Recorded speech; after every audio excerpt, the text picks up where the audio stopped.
trans-denominational consortium. It is a resource delivery system for our programs. And we are in the process of forming a communities council which will enable this work to be done in a bottom-up way so that we can hear from our communities what our communities most need from us and then figure out how to provide it. I will be talking more about that in just a moment. Next. We have spiritual technologies, but we haven't defined Jewish renewal very well, and certainly not in terms of the spiritual technologies. What if we tried? How do you know a renewal community? Because it has a mashpia, and a Davenology lab, and a saging program, and a chant leader. And these things are not just features, oh, by the way, we're a synagogue and we have these cute things. No, we build the congregation around this. What if renewal spiritual technologies were woven into the fabric of community life? What if we were to know ourselves partly in terms, mainly in terms, of these technologies because we know they work? It focuses us on spiritual experience instead of labels. It focuses us on practices, not denominations. Now, we have some ways to go to get from here to there. Some of these technologies have training programs. We haven't necessarily well integrated them into congregations and communities, but at least we have training programs for them. We need to keep doing those things. We've been the Imagineers and the innovators. But R&D also means not Rachel and David. It means measuring outcomes. How do we know that something works? It isn't just it feels good. That's self-referential. Just because it works for me doesn't mean it's going to work for my 120 families. How do our tools translate beyond the insider speak of our own tribe? This is a very special place, friends. And this is what's necessary if we're going to serve our programs and our program innovators well, to attract outside money, because they need to know it works on their terms, and attract the next Imagineers. So what does that mean? This is where there may be some bristling. You actually have to ask. How do you know it's working? You actually have to ask, and you have to measure the results. And then you have to take the results and do something with them. You have to build feedback loops. You test it, you report the information, you revise it, and then you do it again. It's a learning model. It's a developmental model for all of our spiritual technologies. And that means bringing in people who know how to do this.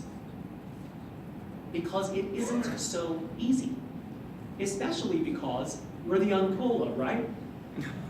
We're the people who feel it, who get it, who know. We have our sixth sense. You can't mathematize the sixth sense, right? So we have to be very careful in how we do this. But if we do it well, and if we collaborate with our Imagineers to structure this in a way that is authentic to who we are, we will be able to speak the language of funders, but do it in our own authentic voice. This is the third way, it's the both and.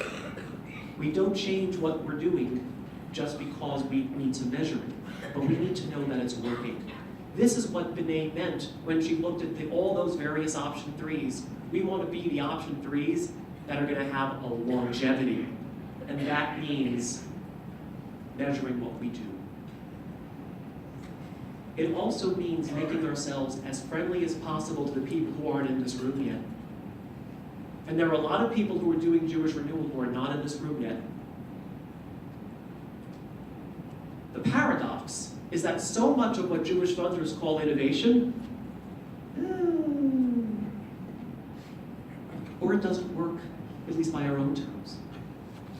Now, ALEPH isn't ever going to corner the innovation market. There are awesome people doing awesome things in the world. But ALEPH and Ohala can help convene that conversation, shape that conversation. So what would it be like, for instance, for us to have a Jewish Spiritual Innovation Award, microgrants for really good ideas a sandbox for research and development like we just talked about, a network of communities to try them and scale them up, branding for spiritual creativity, and maybe incubate new ALEPH projects. Maybe. A little goes a long way. Here's something else where a little goes a long way. Crash Flex professional development. We understand clergy not just to be people who have a smicha and who are out doing things, but we understand them as conduits, as vessels for spiritual experience for others. We are a spiritual vessel, but we also are a tachlis vessel. And what that means is that the tachlis side needs some attention. We heard this so much. We heard this from congregants. I love my rabbi, but she doesn't know how to do X. We heard it from boards of directors. We need help maximizing the success of our rabbi. We heard this from our allies. We heard this all over. This was one of the top points of yearning everywhere we went. And it's one of the things that we are commending to a task force between ALEPH and OHALA to build this forward. And I want to give special props to Dan Goldblatt and Laura Duhan-Kaplan, who are starting a first cohort that will be focusing on mentoring for professional development in coordination between OHALA and the ordination program. Thank you, Dan. Thank you, Laura. Here's something else. We do not want to be the last people to do a listening tour. We want this, and we would urge that this be done every 7th year. This is our Shemitah cycle. 6 years, you plant, and on the 7th year, you glean what nature provides. There should be a listening tour every 7th year, forever. It will help us keep renewing. We don't want to become option 1. It's inevitable, but we have to be crash flex, and that means continuing to listen. We want to avoid, to the extent we can, insularity and groupthink. It's inevitable. Look at us, we're here, we're the us. We have to get out there. The receptive listening to question what we know and be open radically to what we don't know, and maybe what we don't like, is an important spiritual practice for our community. Reb Zalman wrote this: you think you know what the future's going to look like. It's not going to look like that. The ALEPH board just studied that text. It's not going to look like that. So we need to keep going. We need to keep renewing. What if we change our name? This is an idea that popped up. It popped up a lot, actually. Jewish renewal, the noun. That's option 1. Oh my goodness. What if we become the Alliance for Renewing Judaism? That's what it is in Hebrew. That's what our name is in Hebrew. But in English, we become a noun. Of course people say you're a denomination. We're a noun. But what if we become a verb?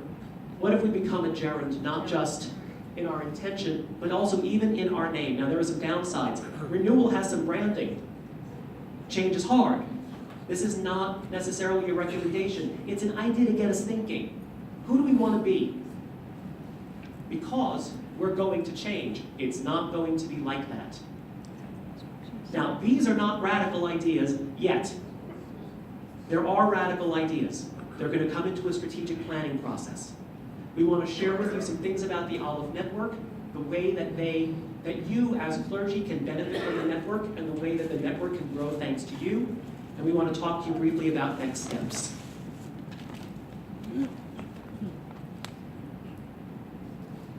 One of the flagship programs that we're working to build right now is what we are calling the ALEPH Network.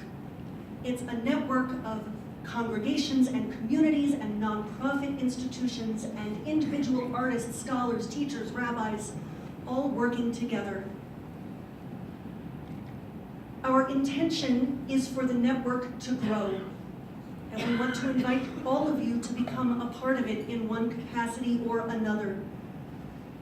The fact that we're using the term network is intentional.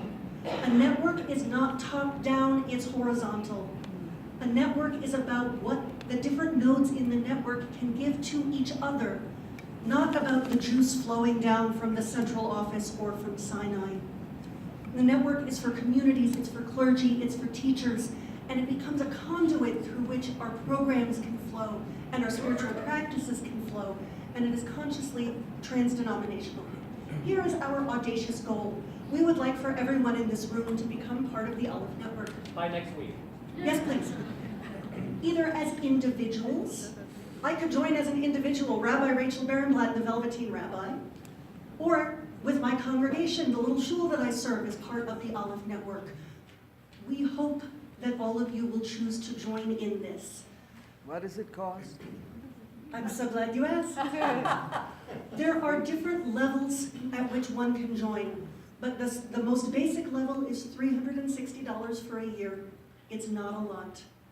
From our bigger kehilot and those with more resources, we hope and pray to receive a little bit per member household because we need the income. But it is more important to us to have everyone in the tent than it is to earn any particular amount of money. The reason for that is the bigger the tent gets, the better it gets. Because if it's about the resources that we can give to each other, then the more of us that are in the room, the more there is to share. And there's an economy of scale. The more people who join, the easier it becomes for us to build the infrastructure that people are asking for. And we heard this everywhere we went. When David said earlier, where have you been and what have you done for me lately? Yeah. Most of our communities said that. Where have you been, ALEPH? What have you done for us lately? And we recognize that ALEPH has not historically provided everything that our people need. We want to try to do better, and we're asking for your help in doing that. To whom would we make out the check? Vegas-Beer. You can talk to Shoshana or to Tammy. It's also on our website. There's also a digital flyer that I think was in your conference packet. Our hope is that the network will grow to include... Is this on top? Is it just an increase of what we've been giving, or is this on top of... Glad you asked. For those of us who are musmachim, who are already giving $18 a month in perpetuity, there's a small fee that gets added to that to boost you up to the level where you can be listed as a member of the ALEPH network. Forgive me, friends. Let us get through what we have here, and then we'll take what questions we can. I want to say everyone who is here, I know we're already running late.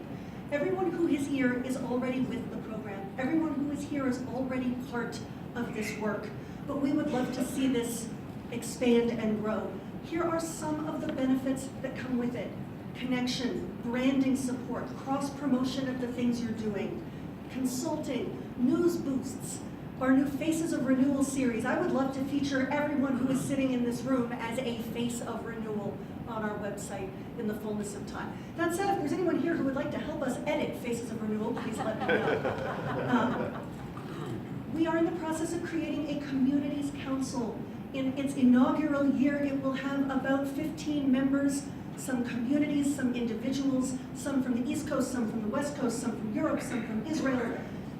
In its second year, it will broaden, and we hope that those delegates to that council will be elected rather than appointed. We will represent as many diversities as we can manage. And the idea is that it will be bottom up.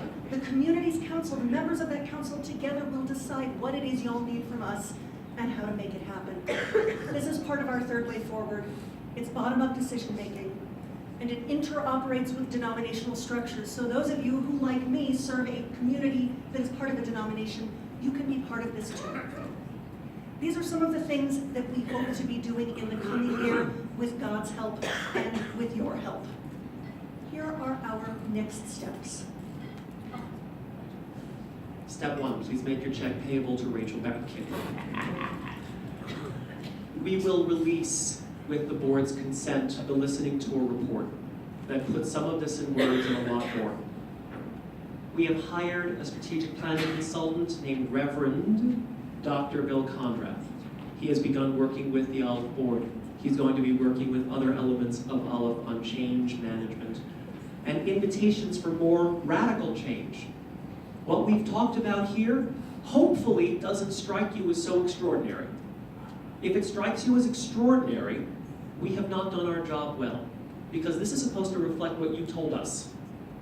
There are, however, more radical ideas, and we want to continue to invite them, because the strategic planning process will be a forum for all of them. and everyone will have an opportunity to participate in it. Some of these things are appropriate for the task force that ALEPH and OHALA jointly created a year ago and which is working forward. Some of them are going to be the work of the network and the Communities Council for bottom-up thinking. Some of it is going to come from who knows where. We need to keep being more and more porous, and that is our commitment to you. This process is just beginning. The process of crashing and becoming an option 3 takes time. And in that, we want to give a couple of special thank yous. If you are on the board of ALEPH or the board of OHALA, would you please rise so we can give you a round of applause.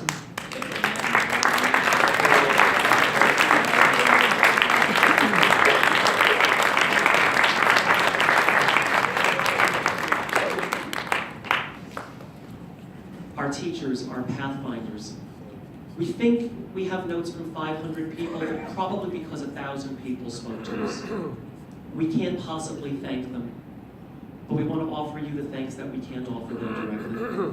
Our staff, our donors, our hosts, we were traveling all over the place, special thanks to Delta Airlines, but especially to all of you. You're in the trenches. You're seeing things that we can't see because we swoop in for a couple of days and leave. You have to live this. Our job is to help you live it. You're on the front lines, and that's why we want to close with this. It's from Masechet Brachot. Talmidei Chachamim marbim shalom ba'olam. The students of the wise, they increase peace in the world, Shne'emar, as it is said, and this is from Isaiah. And all of your children will be taught of God, and the Stam comes and says, don't read it as your children. Read it as your builders. All of you are builders. Thank you for building together. Olam chesed yivareh, yarai, yarai, yarai. Olam chesed yivareh, yarai, yarai, yarai. Olam chesed yivareh.